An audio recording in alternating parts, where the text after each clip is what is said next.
All right, what I'm going to do is take you through some of the conversions that are found in your homework packet so you get a little bit more comfortable with these conversions. First question is number 5. It says convert 0.888 kilograms into grams. And then here's the answer that I give you so you can check to make sure that you're doing it right. Okay, so the first thing that you're going to want to do is you're going to want to start with whatever unit I give you that has the number associated with it. So in this case, I've got to start with 0.888, and then you write the unit of kilograms. You always want to make sure you write your units. All right, so what we're trying to do is we're trying to go from kilograms into grams. And kilograms is a metric unit, grams is a metric unit, okay? And what you always do when you're trying to go with metric units is all the differences is whether they have this prefix, okay? And so what you always need to do is either go from or go to your base unit. That is always going to be a conversion, okay? So we're either going from a base unit to a prefixed unit or going from a prefixed unit to a base unit. That is always a step you have to do. Now in this case, our base unit is going to be grams, okay? You've got grams, liters, and meters. Those are your base units. In this case, we are going from kilograms, which is a prefixed one, to grams, which is not a prefixed one, which is our base unit. So we can do this right away. And so what you want to do is you want to find your conversion, and this is on your conversion sheet that's given to you, and you're going to look for this guy. You're looking for that prefix of kilo. So what I'm going to do is I'm going to put my kilo on the bottom. Whatever unit is up at the top, up left, has to be on the lower right for the next one. Okay, so I put kilograms down there, and I actually have a conversion between kilograms and grams. So I'm going to put grams up here. Now all you have to do is look at this formula or this conversion over here and just fill in the numbers. And where it says blank, you can fill in any of your base units. In this particular base unit, we were talking about grams. So in those blanks, I would put grams for both of them.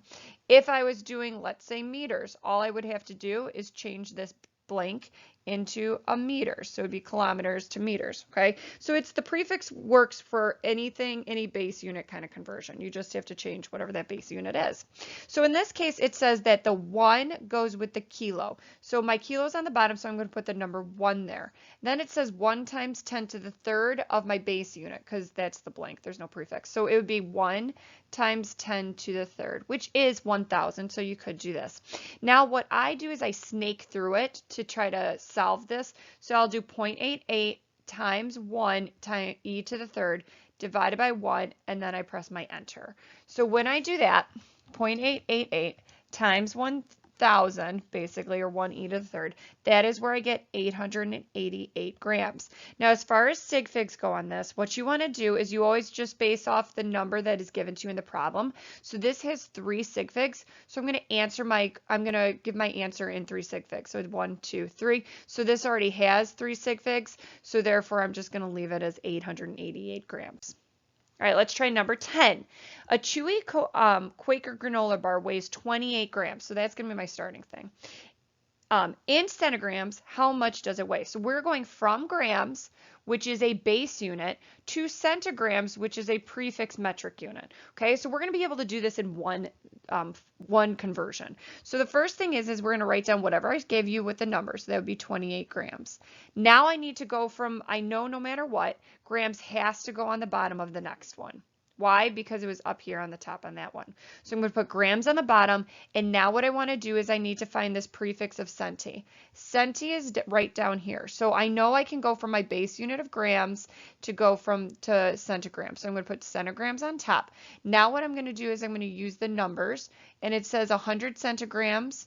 So I'm going to put the 100 here, and then it goes to 1 with 1 gram. So it's going to put 1 gram on the bottom. Okay? All I'm doing to fill these in is I'm just looking at whatever number is before the right prefix. So I just put it in. I don't have to think about it at all. So now what I want to do is I want to multiply and divide. So I'm going to do 28 times 100 divided by 1 and then press my equal sign. And so when you get that, you get 2,800 centigrams. Now let's look at sig figs. 28 has 2 sig figs. So I'm going to round my answer to 2 sig figs, which it already is. Okay, let's do this one. It says number 15. It says blank inches to 50 is equal to 52 centimeters. So this is actually my starting substance. So it's 52 centimeters. And centimeters is a metric unit. And I would normally go to meters, but in this case, I am going to inches, which is a non-metric unit, okay? It's part of the English system. So what you do is you can't use those prefix ones. So you got to go to your length conversions, and these are the length conversions that are provided to you. And so what you're going to try to do is see anything with centimeters or anything with inches.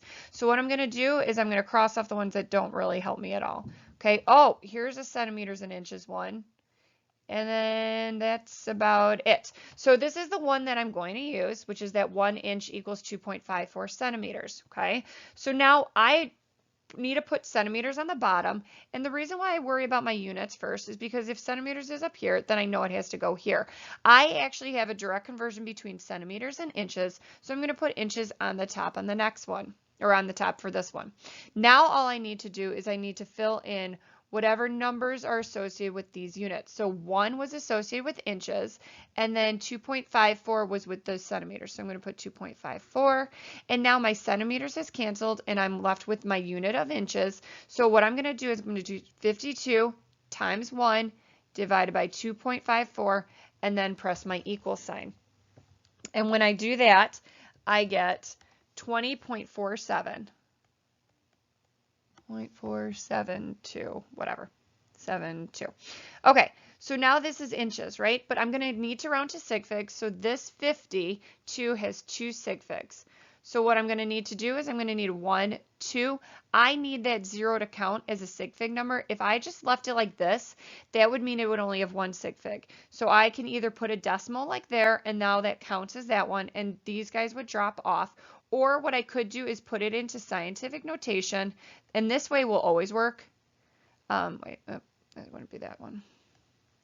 Times 10 to the first inches. And then now I'm going to round this guy, the 2.047, to 2 sig figs. So 1, 1, 2. These guys would drop off. And so I would be left with 2.0 times 10 to the first, or 20 with a decimal.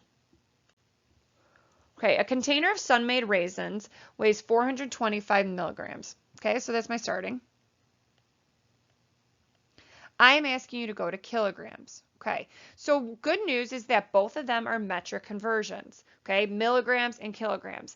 And what you need to do is you always need to go from or to your base unit. So in this case, I start with milligrams. So milligrams has to go on the bottom. And now I need to go to my base unit of milligrams, which is grams. Okay, but I'm not done yet because I need to go to kilograms. So I'm going to put grams on the bottom, and I'm going to put kilograms on the top. The reason why you can't just go straight from milligrams to kilograms is because there is no conversion in this chart that does that for you.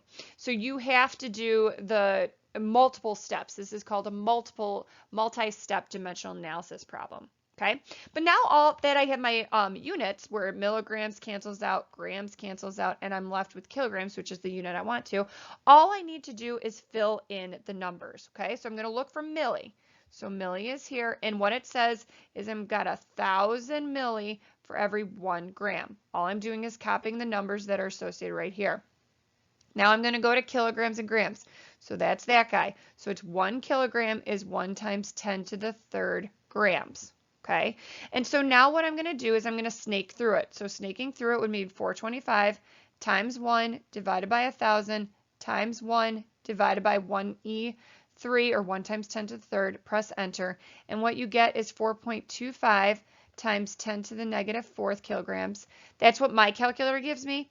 Yours might give you 0.000425 kilograms, and both answers are perfectly correct. Just make sure you round either of these to the 3 sig figs that are found here. So this would be 1, 2, 3. So that would count, and then this would have 1, 2, 3. So that would be either one of these works, and either one will be your final answer.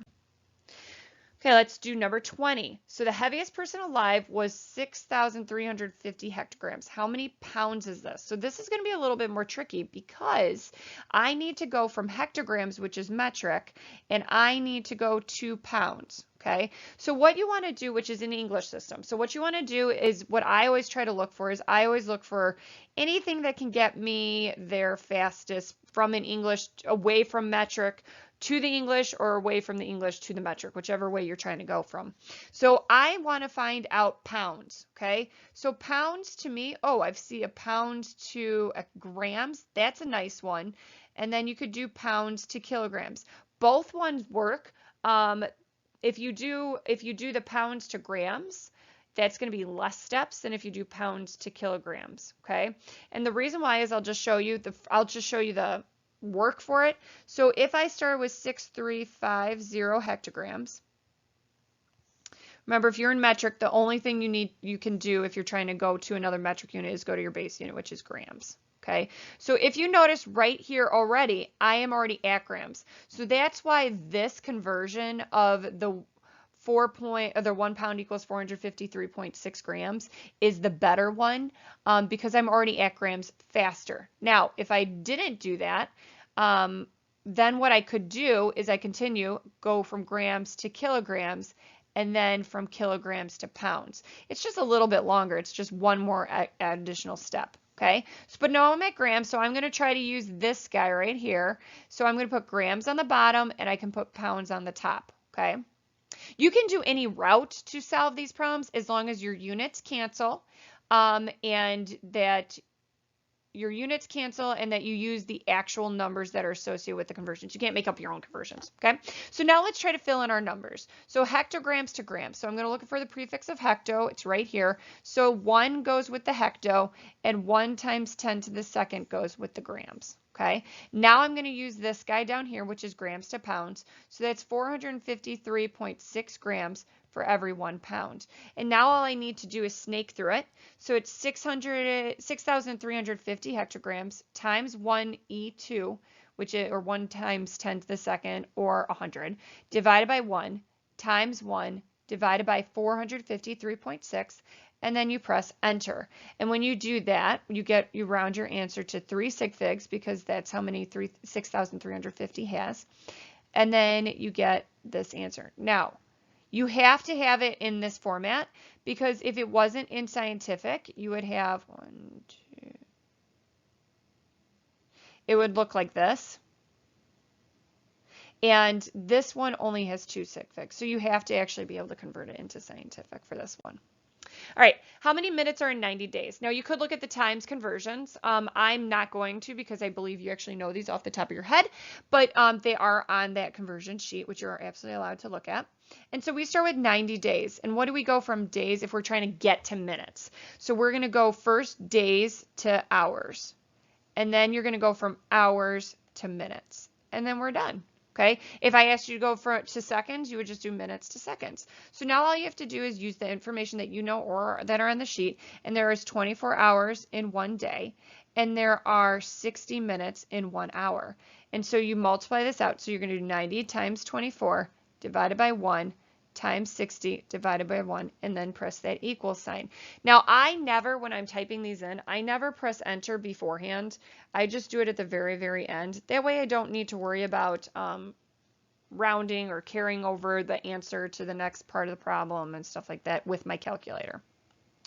All right, so we get this answer, which is great. And so we've got this many minutes, but we have to look at our problem for sig figs, and 90 days has 1 sig fig. And so we have to round our answer to 1 sig fig, so that would be 1. And so that would round that guy to, it would stay at a 1, and all of these guys, because they're before a decimal, would turn to zeros. So that's where we get that 100,000 minutes. All right, hopefully you have a basic understanding, and good luck with the rest of the homework.